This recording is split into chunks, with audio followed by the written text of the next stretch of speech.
Welcome to Sex, Lies, and Blank Pages with our special guest, Stephanie Phillips. Hey, Welcome. Steph. Woo! Hi, it's so Everybody, nice to well, see you. I know. A lot of people might not know this, but Stephanie, because she's behind the scenes, is my agent. So she hears from me a lot and I drive her nuts. So a lot of her frazzleness is probably me. I'll take that on. Yeah, my monthly hair color cover up. No, I'm just kidding. I'm just kidding. Me and the kids. Yes, it's mostly my kids. Do you want to do a quick little intro for all of the readers and authors out there, just to know, because I don't think that Your people know company. just how heavily involved agents are in the industry, even with indie authors. Yes, sure. Sorry, and my Okay. glasses decided to fog up everything. Again, hello, I'm Stephanie Phillips. I'm the owner of SBR Media, literary agency. We have 11 agents, I think, and I forget. And then including myself, and we house close to 370 clients. So what a literary agent does is we manage alongside the author their SBR Media works with everything, all of IP. There are some houses that only work with traditional rights, or some agencies, I should say, that only work with traditional rights, which means soliciting a U.S. publisher on behalf of, or a traditional publisher on behalf of their client with their author's manuscripts. We do that. We also solicit foreign houses, audio, film, television, merchandising. I don't know, what else do we have, Stacey? I feel like Stacey has like every contract that we have ever done. Every type of contract we've done, Stacey has it. So I'm just trying to think, what else do we have? I don't know. I don't pay attention to that. That's why I have you. Yes. we even had a gaming. Well, we do have some interactive online gaming. But we had a board game company reach out about one of our clients' works at several months ago too. I was like, oh, That's so cool. That is cool. Yeah. Yeah. I'm still hoping for the comic book in there. Yeah. Yes. Actually, his cards up on my desk to like, where I'll is try, this comic yeah, coming? I'll Can we try get not the to turn comic this into a book? business meeting. Yeah. Okay, Steph. So how did you get into being an agent? What are your beginnings, your background, and how Yeah. did this all come about? Well, it's kind of a fluke, actually. So, I do have a college degree. I went to High Point University. I graduated. I started out actually in international business, but my final degree is a Bachelor of Arts in Human Resources. So, I kind of do all of it now as I own my own company. But when my oldest is 15, and when I was pregnant with her, I was very sick, so I stopped working. And my husband and I had already decided that I would stay home when I had kids, as luckily we were able to afford to do that. And so I had my second child when she was 3.5 years old, and I went to work for an online publishing house that's actually was in Stacey's neck of the woods. I live on the East Coast. She's on the West Coast, and the publishing house was in Seattle. And then they decided that they were going to close. So it was a hybrid house, which meant that they acquired manuscripts kind of like a normal house does, but the author chose who they wanted in-house as their editor, their proofreader, their cover designer. And then they had a person that was me that controlled that whole process, plus did all the publication information and sent it to the publication team so that the book was actually published. And so when they decided they were going to close, a couple of my authors came to me and said, "Why don't you become our agent? You're already doing the work." And I was like, "Whoa, what are you talking about?" I had no idea. It was never anything. I have been a lifelong reader. I started reading like really, really young. And before I even went to school, I was reading books. And the literary agent was never something in my mind that I ever thought about doing, thought I could do, thought I would do. I just knew that I had traveled internationally before on my 16th birthday, my parents sent me to Europe, and absolutely fell in love with traveling. And so, well, like Stacey, we're a good fit. And so, like I knew that I wanted to work in some kind of international format. And actually, in my senior year of high school, we had a couple of Secret Service agents that came to my US history class and talked about working for them. And I was like gung-ho working for Secret Service. But one, I didn't want to have to carry a gun, shoot a gun, or take one for a president, regardless if I liked them or not. So I was like, maybe that might not be my shtick. So I was like, let okay, him what else? die. Right? And so I'm like, I Jump just, the other way. yeah. I mean, that it could be part of the job. And that's actually not squirrel here. That is actually a prestigious part of the Secret Service. So their main job is counterfeit money. That's what they are. Their job is to look for, search, take care of the people that are counterfeiting money. And so the presidential detail is a special promotion job that you get. And I'm like, just pass me for that promotion, okay? So And I also an never agent applied. instead. I never did any of that. But anyway, so then when they came to me about that, I did a lot of research about what a literary agent did and how to do that. As you can tell, I don't have any problems talking, so I really shouldn't have any issues.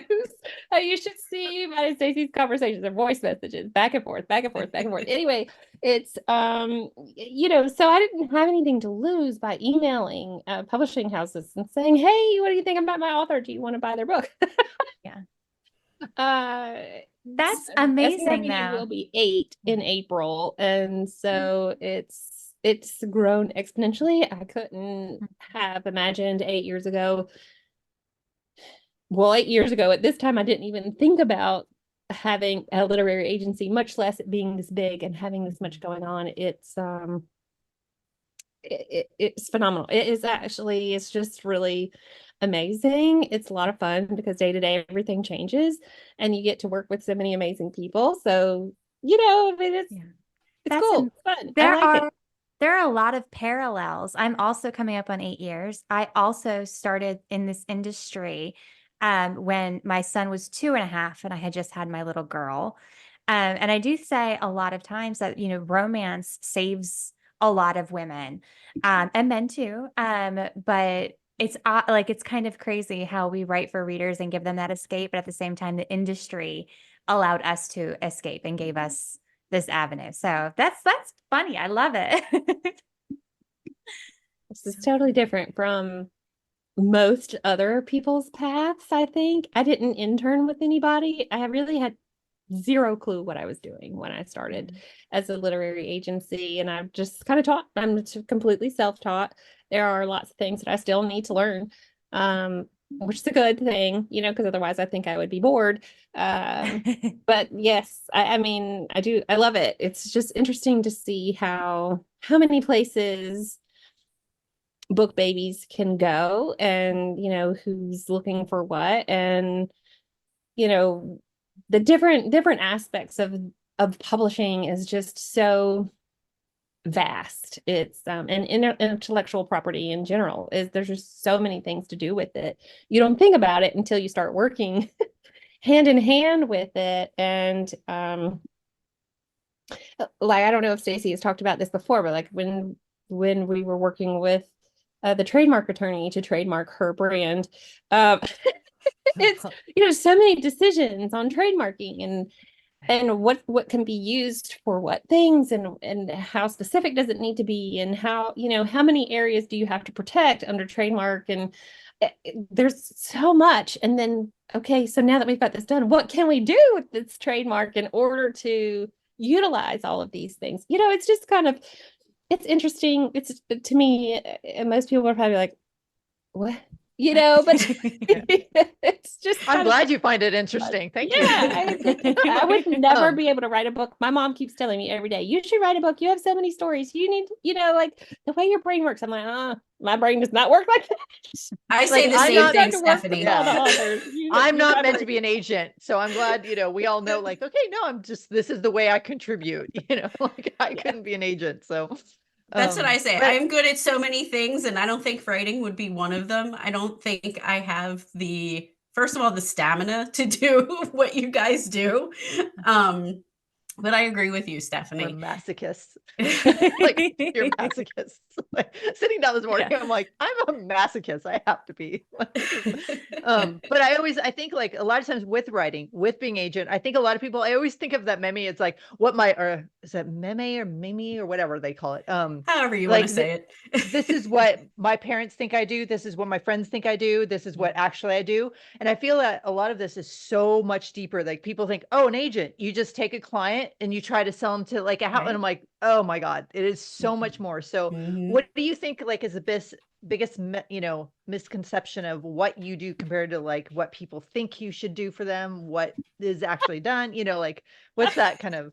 That's a loaded question, Stacey. That's totally loaded. That's kind of funny because I was actually having this conversation with my assistant today. So, that one of the hardest parts because I work for myself and most of my other, well, I mean, because okay, all of my employees are contract employees. So my company is SBR Media is mine, but all of my employees are they're contractors. So I don't have like employees. So they're all technically contractors of my business. So I have them, and then I have all of their clients that I manage, plus my assistant. But I have my own clients. I have 70 clients of my own that I work with. And some are as busy as Stacey, and then some aren't as busy. And so like I have some that haven't written in 5 years. And then I have some like Stacey that write quite frequently, just had a release a week ago. Right. A week ago. Mm. And then she has her next one like next month. I mean, she's constantly, there's constantly stuff to do. Are you doing this? Am I doing this? What are we doing with this? Where's this going? What are we doing? There's lots of planning behind the scenes. I think the biggest, it's like kids, and when you're growing up and you're in school and you don't think about your teacher having a life outside of the school building. Like they don't have families, they're not married, they don't have children, they're just my teacher in my classroom. Yeah. But in real life, they have family, they have kids, they have stuff to do outside of that school building. That's kind of like us, except for like this is also my school building. Between my computer and my phone, the only time this is on Do Not Disturb outside of this interview is when I'm sleeping. So, like I'm constantly on my phone. People are laughing at me, excuse me, always, because they're like, you're always in the car. Well, yeah, I'm just constantly working from the moment I get up till I go to sleep. And that's kind of the hard part about working for yourself, which you guys probably know too, because 100%. story or thought pops in your head, you're like, I gotta put this down before I lose it. Yeah, I think you work way more when you work for yourself with this kind of business, because there isn't like I clock in at 8 and I clock in at 5. We're like nonstop all the time. Like I think at one time I had 2 or 3 jobs. One time I was trying to pay to get to Europe when I was younger. I work more now than I did with 3 jobs. Like Work will Yeah, take and as much time as you give it. That's one thing with Yeah. this industry. It will take every second you're willing to give it, there's something that it can do. And that's actually been one of my biggest hurdles to get over. I've never been good with time management. So I always bite off more than I can chew, which just leads me to keep always going, always moving. And I But also you say always yes have to that phone. everything. I do. You always are like, you're a yes girl. You're like, let's do Yes. that. I'm like, Willow, Yeah. can you really do that? Push pause for a minute. Breathe. Yeah. Yeah.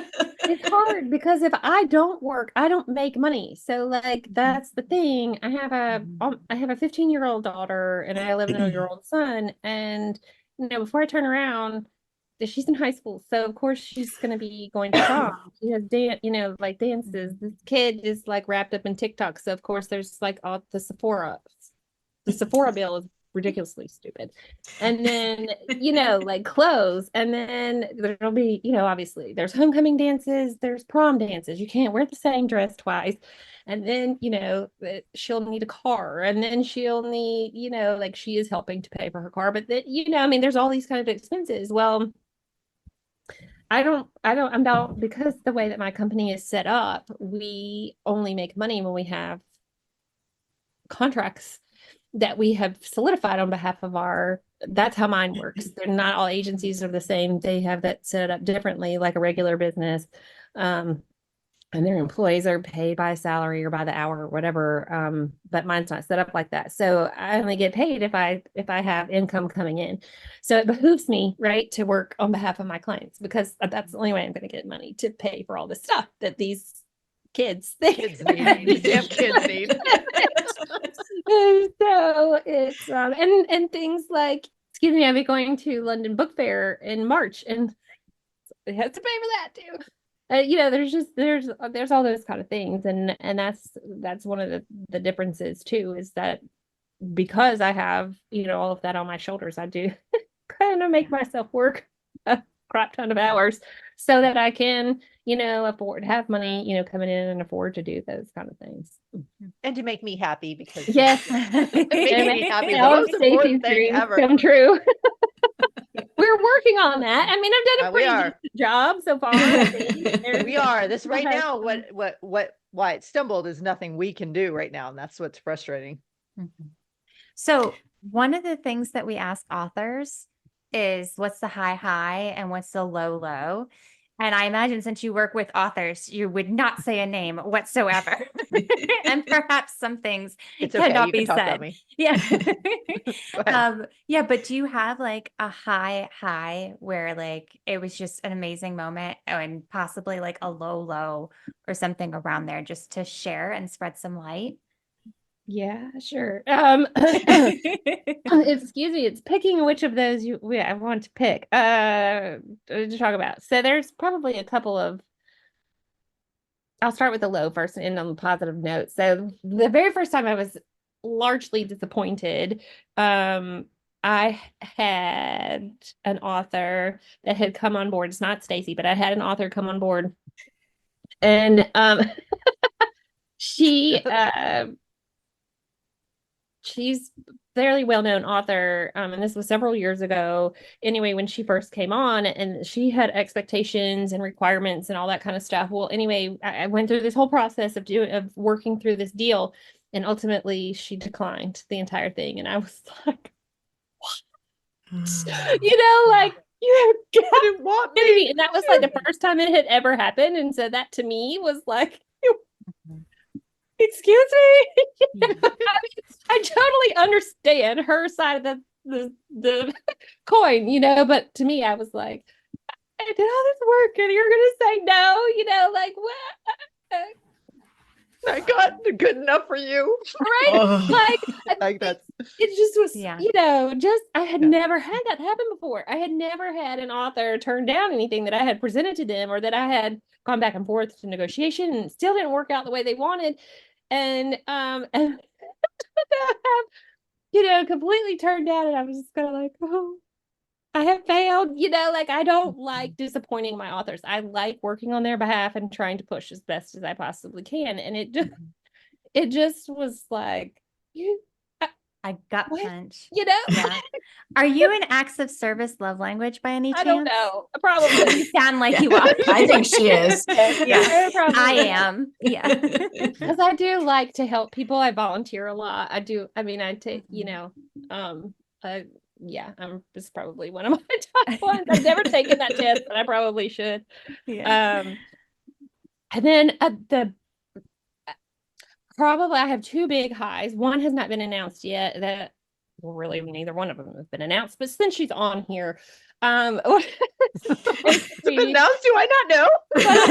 No, this is yours. Well, this is yours. This is yours. So one of the biggest things, I mean, like, she has, I don't know, I probably should have added at some point I do have to add before we go to Reader's Take Denver, I have to add that. But we have, for her Savage Land series, we have a ton of foreign rights contracts, and we a ton of them.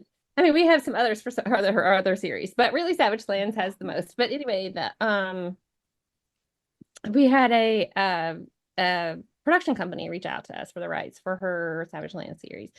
And when we were going back and forth negotiating the agreement for that, it's not an option agreement, it's a shopping agreement. And that's a whole other conversation. And y'all would probably be bored if we went through what the difference is on that one. But basically the short end of that stick is like, you got to find a writer in order to agree to write the thing, and then try to find somebody to pay for all that, whatever. It's a long, y'all don't care. Anyway, it's that was a really cool moment, because when that came through, the production company messaged Stacey, and I was on vacation with my family, and she was like, "This woman wants to meet today," and I'm like, "What?" Vacation, but I don't know. I didn't have internet, like it wouldn't work in the villa that we were in. I was like, oh my gosh, I'm trying to like I cannot talk. Will you please say this for me? You know, like I'm telling her everything to say on Messenger as we're on a Zoom call, and I'm just kind of like, oh my God, I'm gonna look like the biggest idiot. But it really came through for, you know, like we're all really excited to hopefully that comes to fruition. But that was a pretty big moment. And then my next one would be something that hasn't been announced. One of my authors has a big deal coming from the UK, and so which is pretty cool. I mean, it's still English, but it's a UK deal, which is a foreign. Is it the paperback distribution in the UK? Is that what it is? It's everything. Yeah, Ebook, print, audio. Yeah, That's I think I know great. I think I know based on your smile, not the author, but the publisher. So yeah, I mean, she has a print deal in the US, but and so that was kind of weird because we had to finagle some things because the contract also included UK rights with her US rights, so we had to split that up. Anyway, it's kind of complicated, but that will be fun to see how all of that turns out once we are able to announce, and hopefully that will be by the end of the month. So but that's exciting. That's something different I had never exciting. had before. So that's kind of like, oh, this is really cool. congrats all the way around. And if you guys are listening and you have a drink with you, cheers. I know. Cheers. My tea. So since we have a lot of newer authors that listen to us for like hints and tips and tricks, how would they go about getting an agent? Well, the easiest thing I think is to Google like whatever genre you write, like a list. Google romance authors, Google thriller authors, nonfiction, you know, like whatever genre you write, and then visit each of their websites to see what they're looking for. And there might be many. I mean, there's 10, There's 15, a lot. 20, 100 of us, I don't know, that do romance. I mean, there's a lot of romance agents, and you know, you might not, I mean, I might not be somebody that you mesh with, but like Willow's agent, you might mesh with her. You might mesh with somebody completely different. There are a few men that do romance as well, so that might be more your shtick. I mean, it really just depends, but do your due diligence in researching the agent, looking at their website, looking who they represent. Do they represent someone that you write similarly to? There's a place called, if you're in the United States, there's a website called Publishers Marketplace, and you can, if you have an account there, you can look up deals to see how active they are, if they've reported any new ones. Not all there, so like you can't, we're not allowed to report all of the deals. Like there are some of our international deals we're not allowed to report, because it makes us look like we own the publishing house. I don't know, that's their rule, not mine. I think it's ridiculous, but whatever. Wow, I haven't heard of that before. That's interesting. It drives me nuts. We pay actually to be a part of that website and have that database, but they have restrictions on what we can post. So we have Wow. at least three houses that we can't post deals for anymore. As SBR Media, we're not allowed. And then until like there are other agencies that report deals to that house.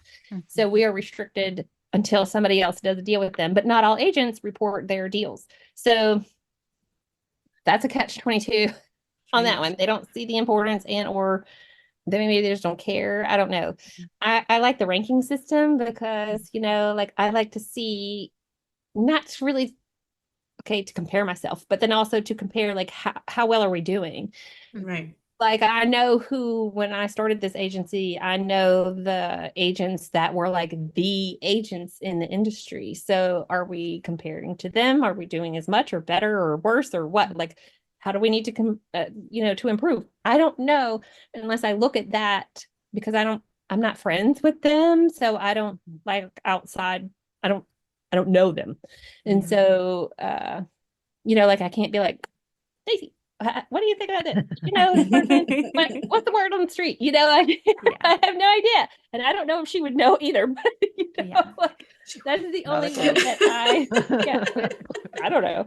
That's the only way that I can, like really kind of see where we are and kind of guesstimate how well we're doing with our clients and the business as a whole. So yeah, Can I add just a little bit for these authors who are asking, and tell me if I'm wrong, but before they reach out to the agent, they should actually write their book, right? Because the number of people who message me and say, I have an idea, how do I get an agent? And my advice has always been, well, write your book first. And then, because you guys want manuscripts, right? And you want to see their socials and you want to see what the package is, correct? Yes. Okay, good. So I'm not wrong. No, you're definitely not wrong. I've never heard yes, of that. It makes it easier because one, we have to know what your writing style is like. And let me tell you, this is always like, if you've ever seen an interview with me before, this is always one that I talk about. One of my very first submissions that I ever received, I don't know where this guy was from. It's a male author. I have no idea. I don't even remember what his name is. The only part of his story that I remember is the main character was human and he was standing in the middle of an ocean, standing like Jesus, standing on the water, beating a giant with a shanty. What? Do I have a new kink? Right? Like, I'm like, maybe it's on a turtle's back. Maybe there's a turtle out there. Yeah. Like, first of all, where'd the giant come from? Second of all, is the giant standing on water? Like, how is he beating? How did he get this strength? Are we playing David and Goliath here? Like, I don't know. I have no idea. And I was just kind of like, serious. But those kind of things, like, we need to see in order to know if we can represent. Just because you have an idea doesn't mean that we can, one, either sell it, but two, no, excuse me, if your writing is going to be such that we can actually get it out in the market, you might need like 500 revisions, and that is an exaggeration. But like even my traditional stuff at most of our publishing houses that we've had authors traditionally published, they've gone through 6 rounds of revisions. So it's not like, whereas indie authors, I think Stacey might go 3 or 4. I don't know about you, Willow, but 2 or Stacey, 3. So, yeah. Two, Well, after I get it done. So I do alphas as I write. So chapter by chapter. And then once I'm done, it's 2 or 3. Yeah. Yeah. So, I mean, at a publishing house, you have at least 6 because you have content and you have, some might even need some more details in the content, and that takes, like, one of my authors, the book ended up being what she started with, but better, but it took 6 rounds of total revisions in order for her to get to that point. And she was like, I hate this book, and it's going to be more, but I mean, that is totally wrong. I said, well, I guess so. After 6 rounds of revisions, I would hate it too. Like, I'm tired of seeing you guys. You like, go away. I'm done. But, yeah, writing is not for the faint of heart, and you Mm-mm. do have to expect lots of criticism right up front, because they're judging your words and trying to get it to the best book as possible. So yes, when you submit to us, we definitely need a full manuscript, and if you could do a synopsis, that would be great. It's typically 1 to 4 pages, and every agent is different how they want you to. Some have formatting requirements, some have total number of pages, some have chapters. Everybody will have that on their website, how they want you to submit. All of my agents use Query Manager for their submission processes. I'm closed for submissions. Mine only come from recommendations from my clients. And so, like, I'm not really taking a lot of new, because, I have 70. Yes. That's a We're lot. demanding and we're It's a irritating. lot We're of nagging. people to manage. And not that Stacey is high maintenance. She's not. It's just, she writes a Right. lot. And so there's a Yeah. lot to do, for my clients that are very busy authors. There's a lot to do for them. And so, but I have a brand new agent she's been shadowing for and helping another agent for a year. And so she just came on board the last couple of months. So she has availability. And there's some others, on, I think everybody else but me has their Query Manager open right now. There's a couple of them that have closed them throughout the year, but I think everybody else is open. But yes, definitely look to make sure that you are submitting what they require. But yes, 100% you need a full manuscript, because if they only require 3 chapters for submission, and they like it, and you haven't written anything else, then they might lose interest by the time you write the full. So it's better to just go ahead and write the full and then send first 3 chapters if that's what they require, and then you have it sitting there waiting. So that would be my best advice on that. I want to ask, So- I kind of want to be like, percentage wise, you do not have to answer this. How many authors absolutely lose their mind when you give criticism? Like just percentage out of all of the authors that you have ever queried, did any have complete meltdowns? Not mine, not Not my list. yours. Have you heard from the contracted agents? Well, we have not, none of mine have had any, but I've had some of the agents that I do know outside of that, they've had some. I can only pushback imagine. Yeah, from- especially the newer authors who haven't met criticism yet. That's all I could. Yes. Yeah. It's a bitch that's But willing. like Stacey will tell you, like I've not had to do this for Stacey, because she has a pretty good, and her team is excellent. But Thanks. Yes, her team is excellent. I have a 90% couple of of my team's them. here. Yes, I have a couple that I walk through. Like I have one of mine that's been with me. I've been with her, whatever, for almost 11 years, her entire career. And then I have a couple others that will send me as they write, or either they add me to they put it in Google Docs, and as they are writing, and then I'm reading, and we'll have spirited arguments or discussions, I should say, about whether or not they should do this, that, and the other, or what I think is this way and what I think that way. And then if I lose that conversation, and then they send it to the editor, and then the editor says, and then I'm like, I've been in that position too. And it's tough to say, but if you know something is not going to work. Yes. And I'm trying to give you the best, because if your work is not good and I'm trying to sell it, it's going to make me look not good either, so I want your stuff to be as best as it can. I think that's a definite lesson most beginning authors need to really learn, is when you get that criticism back, it's hard not to take it personal. Take that moment, crawl under the table, get the bottle of wine, rock yourself for a while, and then get up and know that every criticism is, like you said, making your product better. Like all it's going to do is it's trying to make you better. And don't you want to have the best version of it out there? Like, do you want to just give a half-assed piece that deep down you can't be lazy in this job. You have to give constantly. And I've noticed when I am being lazy, someone's like, they'll go back and call it out. And I'm like, all right, I was tired that day. I was just done, Yeah.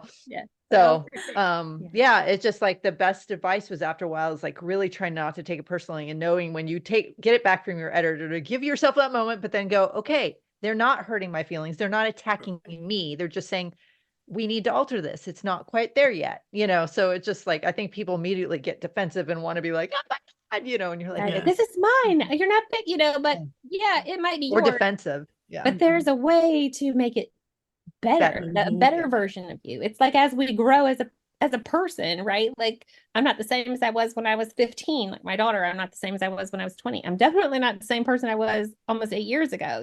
Like we grow as people, and so does your writing as you mature in your craft. And then, but so like even people like Stacey and Willow that have been writing for 8 years, years. like a Going on decade 11, or more, a decade or more. Yeah. Like you still have stuff to learn. I mean, I'm sure Yeah. even Nora Roberts still Oh. has stuff to learn, even after, Never 100 stop learning. not that Yeah. long, but like Yeah. she's been writing a long time. I'm sure there's still some things that her editor probably pushes back on that I don't know. You I have only no- stop learning when you're dead. Like, That's I right. can't imagine anybody going, I know it all. Like, no, not in this business. You can't. No. Every it day changes something on a dime. Yeah. It's It like, it you can't evolves imagine. and changes every single day. And I wanna Sometimes it feels constantly- like by minute. Yeah. Yeah. Feels like, especially TikTok, you're like, okay, just a moment, you worked. Let me catch up.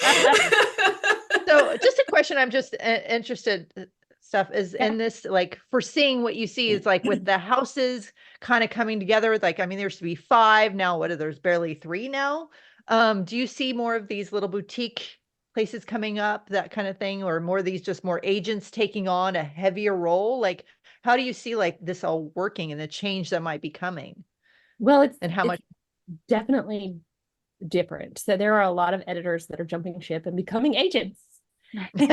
And and which is kind of strange because we have less houses to sell to, but we have more agents that are working to sell manuscripts. And so I will be the first to tell you, I am not an editorial agent. Don't look to me to edit your content. I can help you with.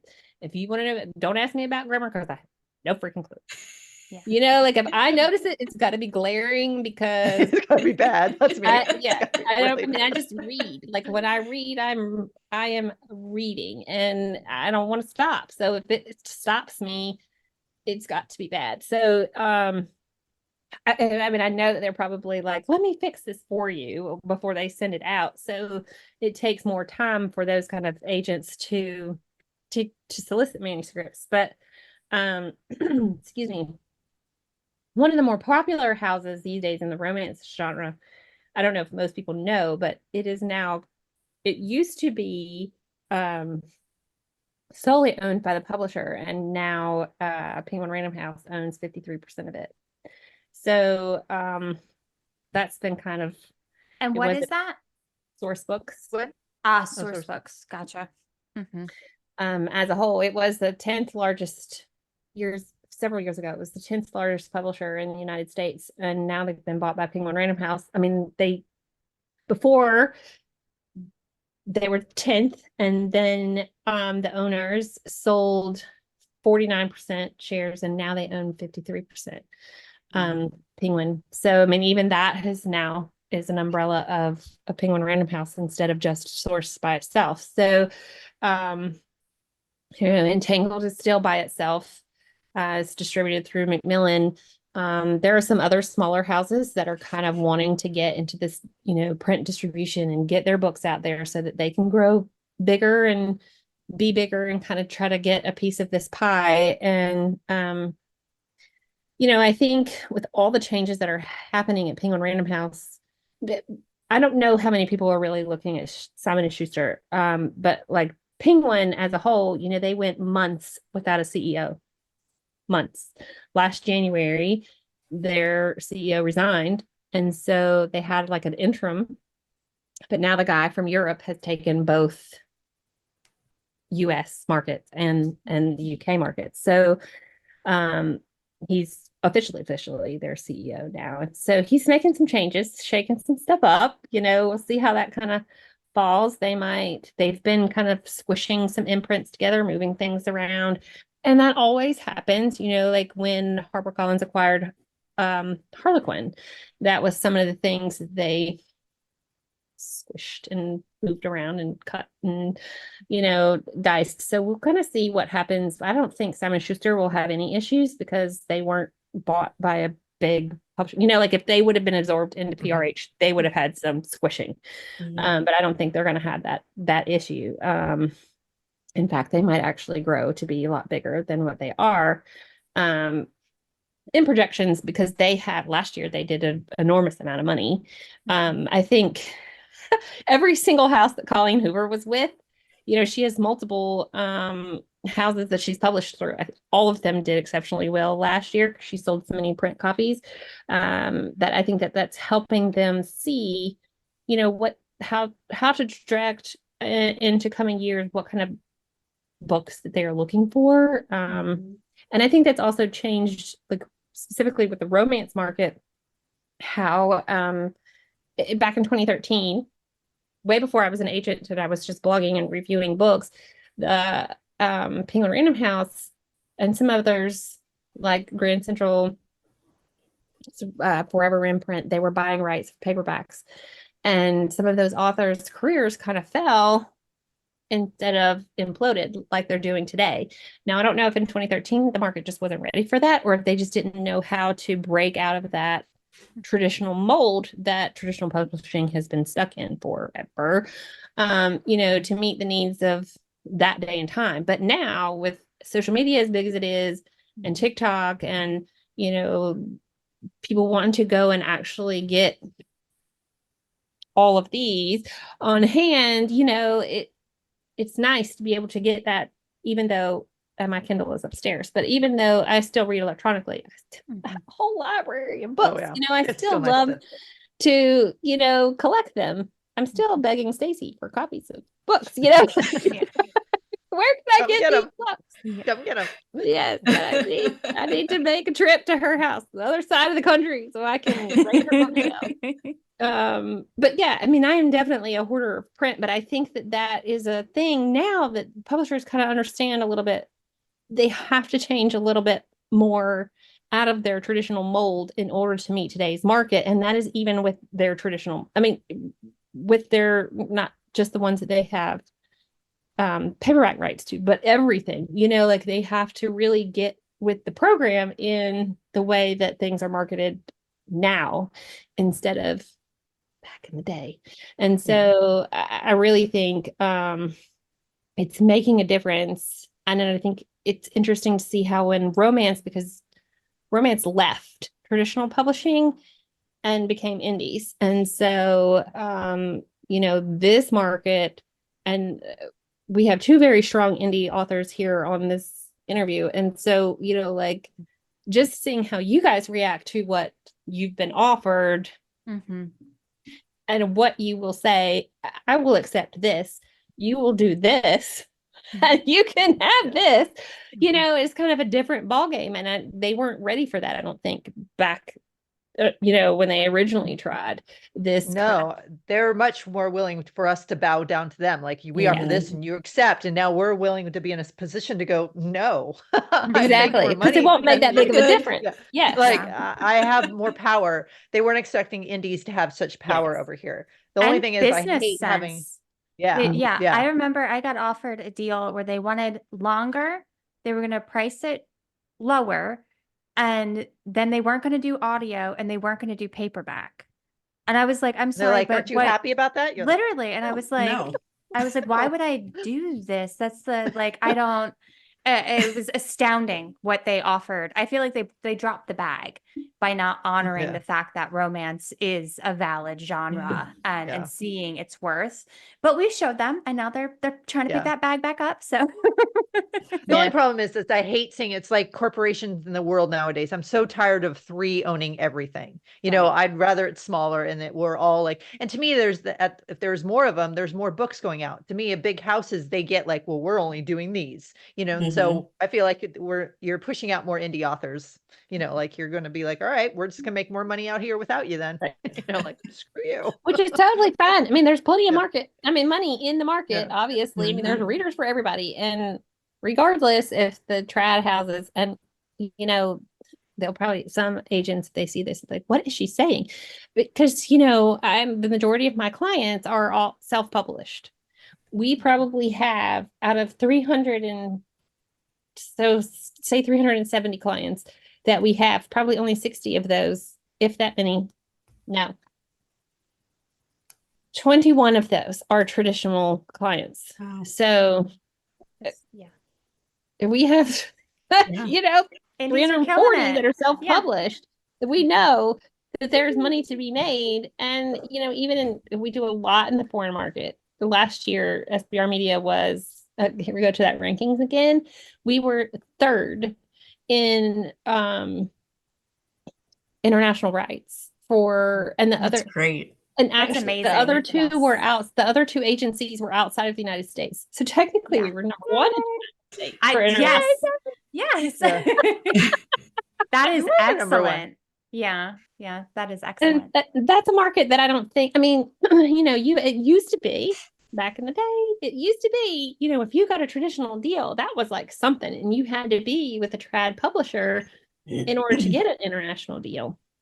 But now it's not the case. Like, we sell rights all the time, every day. Like I had, not for Stacey, but I had an offer come in today with a contract right in the email. Like, here, you want to sign it today?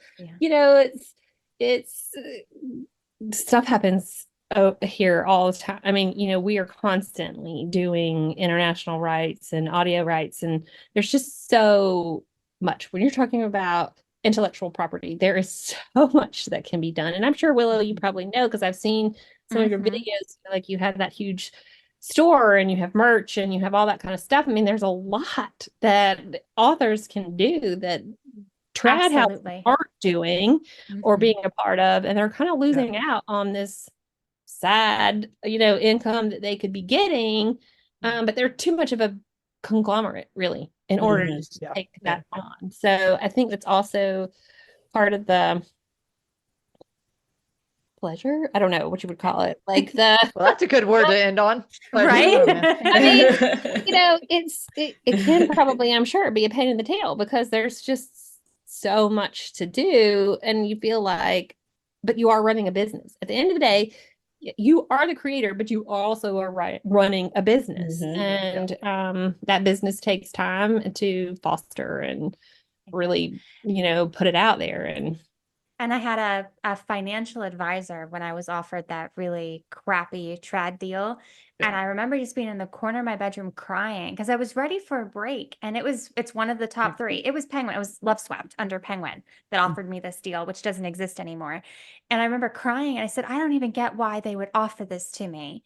Because I ended up asking them, how many copies do you expect to sell? With 3 months on either side, I wasn't able to publish. So 6 months where it would just be this as the star. And they said less than what I usually sell. They were like 3,000. And I had just had Forget Me Not, which hit USA Today. So they knew I'm selling at least 5,000 copies. And I said, I can't, like, why would they even do this? And he said, it's because it's business. Yeah. And I think the indies talking and learning and really getting foots into business and working with agents, like yourself, like we're more armored than I think we used to be. Indies. Knowledge is power. It is. And it takes a lot. Like, since Stacey's been working with me, we've had to work, with an IP attorney, and we work with trademark attorneys, and she is, like accounting. And then of course there's me, and, like different, and I've never had more lawyers. I'm like, right. Yes. Life, but you need those kind of things. Yeah. Because otherwise, well, I will preface this. The United States is very lawsuit happy. And we are more so, as Americans, more lawsuit happy than any other country in the world, just like we are happy with any other, like, excessive stuff. Okay, here's my cup size.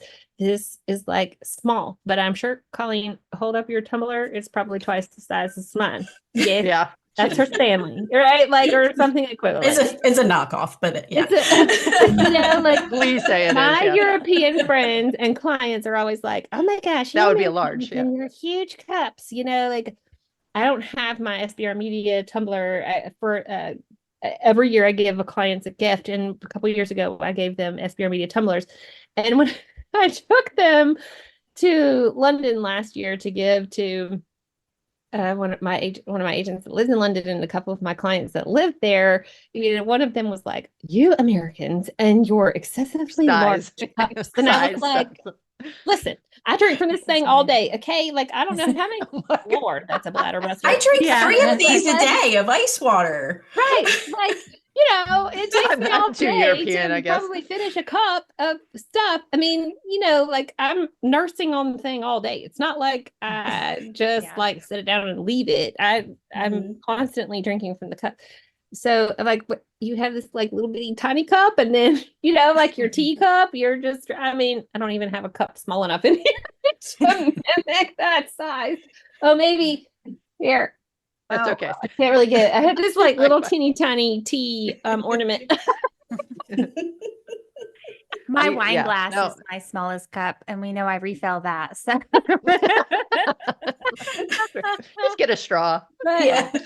so I mean, it's all like the U.S. We have attorneys for like everything under the sun. So, but here we have to cover our behinds, and so like especially with like Stacey for film, you definitely have to be covered so that you make sure you get paid what you are worth, but also for what you created because they are buying your rights, and that's the key thing is. It is your rights. It's not Hollywood's rights. It's yours. You created it. They want it to make them excessive amount of money. Okay, well, protect yourself in the process. Yeah. So that's the that's where all those attorneys come in. And poor Stacey to put her through the ringer and all of those attorneys. That was fun. Yeah, It always is, again, best at the end of the day because I wanted more say. I didn't want to just be like, here's my baby and they can just destroy it. Right. I'm like, no. So yeah. And there are some authors that really don't care. Like we have one that lives in the UK that has the same kind of agreement with a different company as Stacey, and she's like, I don't. whatever. They can do Yeah. whatever. Yeah. I'm like, Take it, really? Really? Really? I Show mean, me the nothing money. against her. I mean, that's what she wants to do. But I'm like, it must be the American in me. Like, really? You Yeah. got to protect all this stuff, like you want to. She doesn't. And they're like, show me the money. I don't care. Right? Yeah. Right. Well, thank you so much, Steph, for coming on and Yes. talking agent with us. Mhm. Yeah. So Thanks for appreciate It having it was me. so much. excellent. Yes, it was wonderful. And cheers to all of, there was so many like positive high highs in this Yeah. conversation. So if you've been cheersing along with us, don't drink and drive. Yeah. Thank But I you. need to get her to get off now and go back to work. 'Cause, Right. not me. Yeah. Thank you so much for coming on, guys. Don't forget Thank to you. like, subscribe, and all that good stuff. And we'll be back with another episode soon.